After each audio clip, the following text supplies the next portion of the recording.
Pisco Entertainment and Media turabaramukije sangwa ikaze muri ikino kiganiro twabateguriye cuno musi. Ushobora kuba uriko uradukurikira ari ku murango turaguhaye bwakeye. Ushobora kuba uriko uradukurikira inyuma ya saa sita turashobora kuvuga duti bon après-midi. Ni muri kuradukurikira ari mwijoro bonsoir. Psikologe nkuko vyamaniwe abatunganiriza ibiganiro bica kuri runo rubuga rwacu rwa YouTube Pisco Entertainment and Media. Akabari nawe anabibashikiriza rero muti uyu musi psikologe waduteguriye ikiganiro kivuga kuki. Turi kwigenekerezo rya 14 ruhuma umwaka wa 2025 ni umunsi mukuru wahariwe umweranda Valentino. Abantu benshi bawuzi nka Saint Valentin mu rurimi rw'igifaransa ariko mu kirundi ni umweranda Valentin canke Valentino. Abantu benshi barazi uno munsi mukuru ariko ntibazi inkomoko y'uno munsi mukuru. Benshi bavuga bati uyu munsi mukuru n'umunsi mukuru w'abantu bakundana, ariko rero ukaza usanga babizi uko nyene ariko ntibazi inkomoko y'uno munsi mukuru bita umunsi mukuru w'abakundana. Uyu munsi rero niyo mpamvu twashimye kubaronderera amakuru avuga kuri uno munsi mukuru witwa Saint Valentin. Ndashaka tuganire rero, mbega uyu munsi mukuru ni w'abakundana gusa? Canke hariho ukundi kuntu twanyegejwe batashatse kutumenyesha? Bandanya mubana natwe, ivyo turaza kubivugana mu idonido rya kino kiganiro. Kaburi mushasha ubonye runo rubuga urahawe ikaze mu kugira subscribe, ugire na like, ugire na partage hamwe na comment kugira ngo tuzokwame tubana mu biganiro bizoca kuri runo rubuga rwacu rwa YouTube Pisco Entertainment and Media. Reka tumira amateka gatoya ancenza tube turaganira tuvugane kuvyerekeye uyu munsi w'igenekerezo rya 14 ukwezi kwa kabiri, ukuntu wabayeho n'impamvu bawitiriye umunsi mukuru w'abakundana.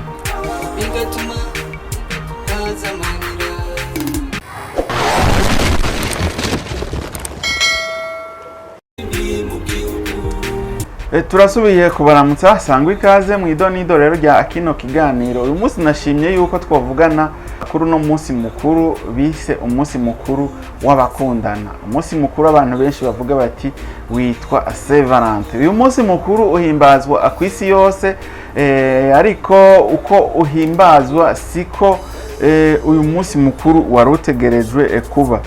Saint Valentin yitiriwe umuntu yitwa Saint Valentine, yari umweranda yitwa Valentino. Yabayeho mu kinjana ca gatatu mu gihugu ca Italy mu gihe c'ubwami bw'Abaroma. Murumva yuko uyu munsi mukuru wabayeho kera cane. Ndibaza wewe uri kuradukurikira, Imana ntiyari bwiyumvire nuko yokurema ngoze kuba kuri inosi, kuko igihe uyu munsi mukuru witiriwe uyu Saint Valentine hari mu kinjana ca gatatu, nukuvuga twari mu myaka 240. Ntibavuga neza na neza ico gihe kuko hari kera cane, kuko n'abanditsi simbona yuko batomora neza ico gihe, ariko hari mu kinjana ca gatatu 3e siècle. Nukuvuga siècle murazi yuko ubu turi muri 21e siècle. Urumva yuko hari kera cyane, turi mu kinjana ca 21, hanyuma ico gihe akaba hari mu kinjana ca gatatu. Murumva yuko hari kera cyane, niho uyo munsi mukuru wabaho. Ico gihe hari umwami yitwa Claudius wa kabiri. Uwo mwami yabujije abasirikare kurongora kuko yabona ko abasirikare batagira abagore aribo bagwana neza kurusha abubatsi. Muravyumva, ico gihe hari ku mwami yitwa Claudius wa kabiri. Ico gihe rero uwo mwami yari yabujije abasirikare kurongora kuko yabona yuko abasirikare b'abajene bakiciyumva batarubaka aribo bagwana urugamba neza. Muri ico gihe umwami yari yabujije abasirikare kurongora. Umweranda Valentino wewe yaciye abikora mu kinyegero, aja guhezagira abantu bakundanye kugira ngo babane bahezagiwe.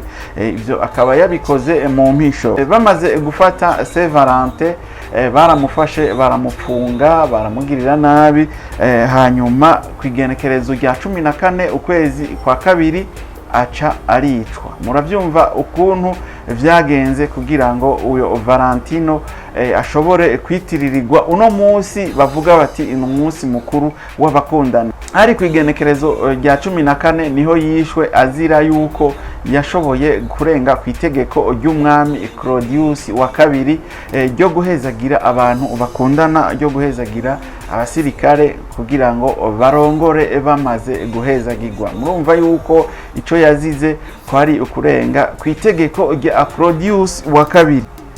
Rero niho uyo munsi watangura akwibukwa nk'umunsi mukuru w'abakundana. Ariko rero murabyumva yuko uyo munsi w'igenekerezo rya 14 Ruhuhuma atari umunsi mukuru w'abakundana. Uyu n'umunsi wo kwibuka umweranda Valentino, umunsi yapfiriye ko, umunsi yarangirije ko urugendo rwo ku isi, kuko yabaye bwicwe kw'iryo genekerezo, naho abantu baciye biyitirira yuko uyu munsi ari umunsi w'abakundana, ari umunsi w'urukundo. Rero uyu munsi nabwo bavuga ati ni umunsi w'abakundana, nka jewe mbona yuko uyu munsi woba ari umunsi w'urukundo, atakuvuga ati nabubakanye canke n'abakundana hagati yabo ari babiri, nkuko tubibona abantu bahimbaza ino minsi mikuru bavuga bati n'amakouple bariko barahimbaza ino minsi mikuru. Uyu munsi mukuru kubwanje simbona yuko ari umunsi mukuru w'abakundana, ahubwo woba ari nk'umunsi mukuru w'urukundo. Jewe na wewe dukundane, jewe nkunde igihugu canje, wewe ukunde igihugu canje, jewe nkunde umuntu uwo ari we wese dusangiye umuryango. Nimba duhuriye ku gihugu dukundane, nimba duhuriye ku ntara dukundane, duhuriye ku ishure dukundane twese muri rusange, atari kuvuga ati ni umunsi mukuru w'abakundana. Ni umunsi mukuru w'urukundo, rero si umunsi mukuru w'abakundana. Rero ngaho nyereka ndakwibariza, mbega uyu munsi mukuru wa Saint Valentin wo kwibuka Saint Valentin igihe yicwa woba ari umunsi mukuru w'abakundana gusa? Mu ntango siko vyari bimeze. Uyu munsi mukuru wari umunsi mukuru wo kwibuka umuntu yapfuye aharanira urukundo. Urumva yuko uyu munsi mukuru kubera ngira ngo ikiringo ari kirekire kuva apfuye, murumva yuko uyu munsi mukuru bashoboye kuwuhindura, barawuhindukiza, bawuzana mo iyindi ntumbero. Mu ntango siko vyari biri, wari umunsi mukuru wo kwibuka umweranda Valentino, umweranda yaharaniye urukundo. Ariko uyu munsi uko imyaka yagiye irakurikirana, niko uno munsi mukuru wagiye urahindura, uca bawitirira umunsi mukuru w'abakundana, bagahanahana impano, amagift, na cyane cyane uyu munsi mukuru bahana amashugwe, abubatse bagakora dina idasanzwe, bagateka ibintu biryoje kugira ngo binezereze, banezerezwe n'urukundo rwabo. Abantu batanga utuntu nyene turyoje tw'amashokora two kwerekana nyene yuko bakundana. Mu bihugu byinshi ku isi nka Leta Zunze Ubumwe za Amerika uyu munsi mukuru barawuhimbaza, za Canada, za Itali, mu Butaliyano barawuhimbaza, no mu Bufaransa uyu munsi mukuru barawuhimbaza, no hano muri Afrika murabizi ngaha mu Burundi wacu abantu uno munsi bavuga bati ni umunsi mukuru wa Saint Valentin. Abajene usanga bambaye impuzu zitukura nk'izi ziwanje n'amapantaro yirabura, muca mwumva yuko uyu munsi mukuru uhimbazwa. Muri Afrika naho nyene barawuzi, umunsi mukuru bahimbaza nk'umunsi mukuru w'abakundana. Ariko ntibawuhimbaza nk'umunsi mukuru w'urukundo, kuko yaba bahimbaza nk'umunsi mukuru w'urukundo ntiwohimbaza n'uwo mukundana gusa, ahubwo wohimbaza muri rusangi ukipfuriza n'abandi uyu munsi mukuru. ariko si umunsi mukuru wo gukundana gusa, ahubwo ni umunsi wo kwereka urukundo abavyeyi, inshuti n'imiryango hamwe n'abagenzi muri rusangi. Murumva yuko uyo munsi mukuru ari umunsi mukuru mwiza, umunsi mukuru udasanzwe, umunsi mukuru mukwiye kwereka urukundo abavyeyi banyu, mukwiye kwereka urukundo abo muvukana, mukwiye kwereka urukundo ababanyi, mukwiye kwereka urukundo abene gihugu, mukwiye kwereka urukundo, kwerekana urukundo hagati ya mwebwe, mukwiye kwerekana urukundo muri societe. Ariko rero hariho n'abavuga yuko uyu munsi mukuru wa Saint Valentin wahinduye isura canke wahinduye ishusho, kuko uyu munsi mukuru benshi bavuga bati wabaye nk'umunsi mukuru w'urucuruzwa, kuko uyu munsi wa Saint Valentin ni umunsi mukuru abantu benshi bagura ibintu ngo bariko baranezereza abakunzi babo, abafise uburyo baragurira amamodoka abakunzi babo, baragurira impuzu abagenzi babo, barabajana mu maresitora azimvye, barabaha impano zidasanzwe, ingabire zidasanzwe. Urumva rero uyu munsi mukuru bawuhinduye nk'ubucuruzo. Ikibazo rero niki, mbega wewe urukundo ugwerekana umunsi umwe gusa mu mwaka canke wogwerekana imisi yose? Ico ni kibazo nshoboye kubaza. Mbega urukundo wewe wogwerekana rimwe mu mwaka, itariki ya 14 ukwezi kwa kabiri gusa, canke wokwerekana urukundo imisi yose? Urukundo goba muri wewe ukerekana yuko urukundo usanzwe uremwe mu rukundo. Ico ni kibazo mbajije wewe uriko urumviriza kino kiganiro nabateguriye cuno munsi, kiro gica kuri Pisco Entertainment and Media. Ico duhurire muri comment unyishure, umunsi mukuru w'urukundo woba umunsi umwe mu mwaka?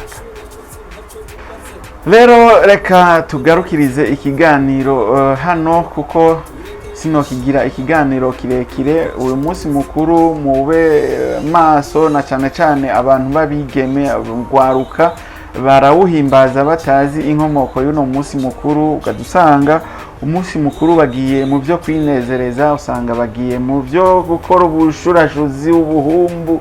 Ukadusanga bamwe barahanduriye ibigwara, abandi nabo baratwaye inda.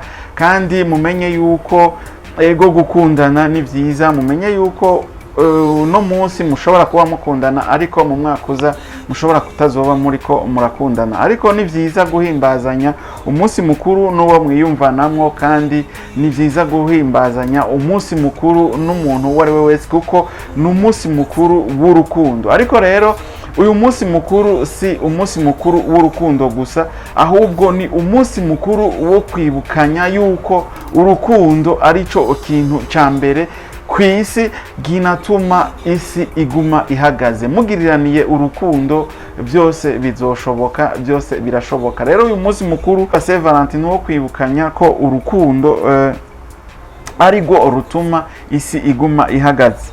Rero reka kino kiganiro tukigarukirize ngaha. Psikologe niwe yari yabateguriye kino kiganiro, akaba ari nawe yanakibashikirije.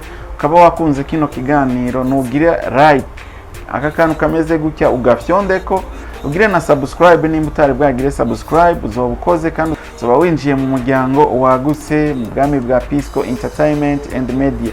Commentaire, ndasavye mugira commentaire, mutubwire namwe ukuntu uyu munsi mukuru muutahura, umunsi mukuru witiriwe umweranda Valentino. Hanyuma ugire na partage kugira ngo abatari bazi inkomoko y'uno munsi mukuru witiriwe umweranda Valentino iyo wazananye. Rero ndabasezeye, nawe utaha mu kindi kiganiro.